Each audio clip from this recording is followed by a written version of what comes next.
Okay, time to change gears again. Now we're going to talk about doing a multi-party lottery in Bitcoin and hopefully doing it in a secure way. So again, we'll start with the offline version of what we're trying to build here. How would we do a real-world lottery between two people without any trust? And I'll get back to what without any trust means in a second. But there's a very simple solution for this. If Alice and Bob want to bet $5, they'll both agree to a bet. Bob will flip a coin, one of them will call it, hopefully while it's in the air, and then they'll both have a very clear understanding of who won, and they'll trust that this was a random process and that neither of them was able to influence the outcome. So maybe betting on a coin flip is sort of boring, but this is very easy to do in the offline world. And of course, they have to trust that whoever loses is actually going to pay. Maybe this isn't actually legally enforceable, so it's just an agreement of honor between Alice and Bob. That's a hard problem in the offline world. We'd like in the online world to do a lottery and solve both problems.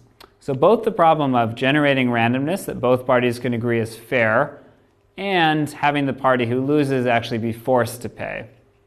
Okay, so how can we do that online? So if a network is between Alice and Bob, they can't see the same physical coin in the same place, but they want to bet on a coin flip. So Alice might say, let's bet $5, I'll flip the coin, here it is. Maybe she'll turn on her video camera or something. And Bob might say, I don't know if I trust you here. I can't see your coin. Maybe you're showing me a video stream that you've already pre-recorded. I'm out. I don't want to do this. I don't have any trust that you're not going to cheat me. So a solution is to use hash commitments, our old friend from the first section of this lecture. So this is the same information. We remember that you can publish a hash commitment. We're not revealing any information. And we can later reveal the input to the hash function to open the commitment and show what our data was.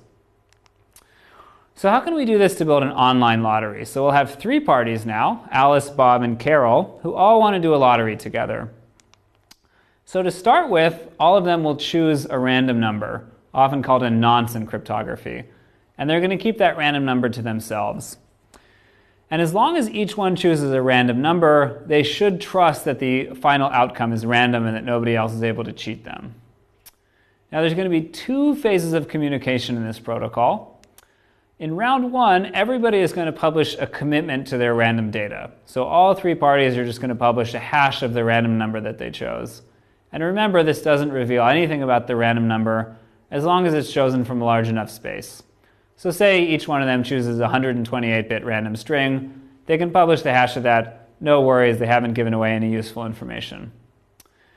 Now, we have to make sure that the second phase happens strictly after the first phase is over.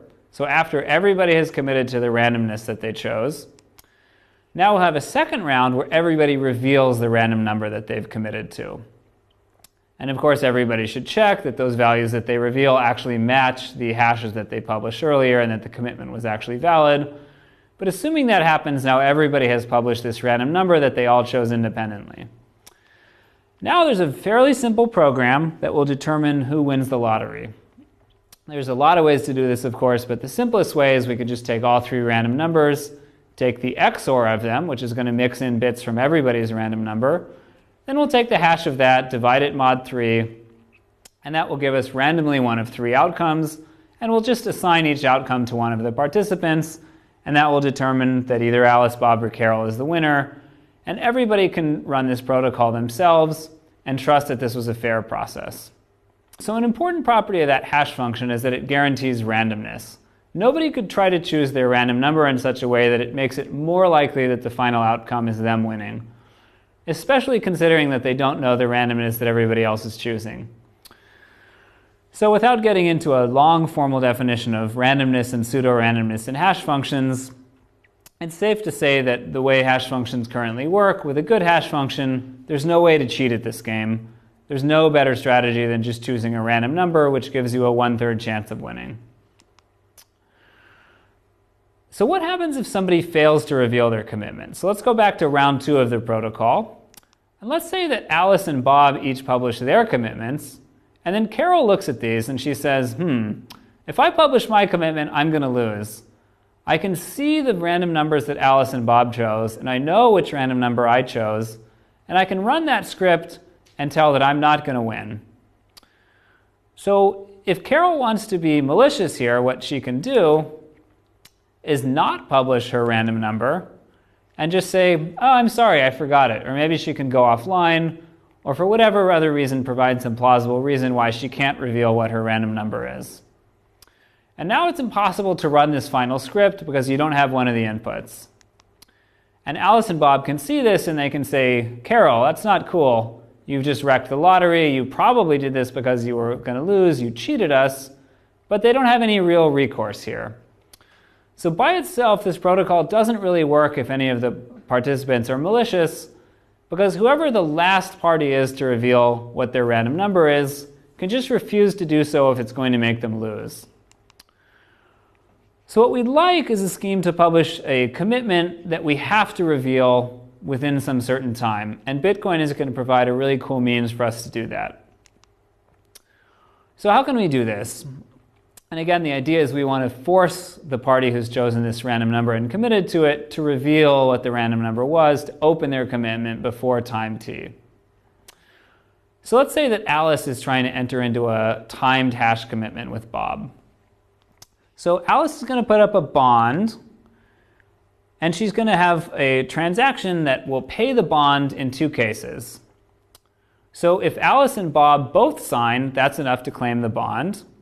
Or if Alice signs and reveals what her data was, and you can check this in a Bitcoin script, you can check that there's a value in the redemption script, the script sig, that includes that value x that has a certain hash. So Bitcoin, without changing anything about the script, allows us to include this property that you have to specify this data with a certain hash in order to claim payment. So in that case, Alice can claim the money all by herself, but she has to reveal her chosen value. She has to open her hash. Okay, so now how can we use this funny, complicated transaction with two different ways to claim the money? Well, Alice and Bob are both going to sign a transaction that pays the entire value to Bob. And they're going to use this end lock time, which we talked about earlier, to ensure that Bob can't claim the bond before some time t.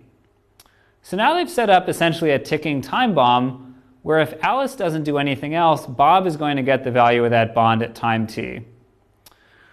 So as an alternative, Alice can publish a transaction before time t, reclaiming her bond, sending the money back to herself.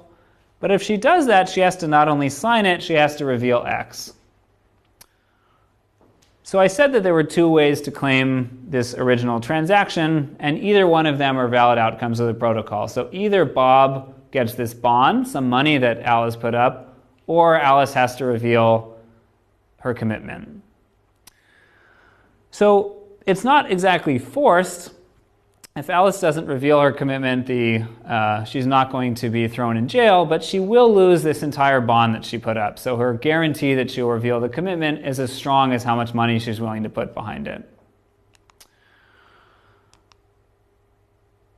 So how can we use this primitive of timed hash commitments to do a more secure lottery?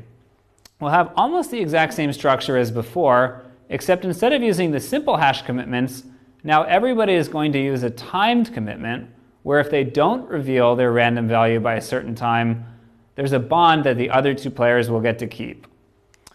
So if we get into that same situation where Carol can look at the other two parties' random values and say, I'm about to lose this lottery, the other possibility for Carol of not publishing is also not very appealing, because if she refuses to publish her random value, she's going to lose her bond anyway. So if the bond is higher than the value that's at stake in the lottery, we expect that Carol will publish her value and the lottery will go on as usual and everybody will get their bond back. So this lottery in Bitcoin using time commitments has been proposed and can actually be implemented on top of Bitcoin today. Now the downside is that this is fairly complicated. Doing those timed hash commitments requires multiple transactions.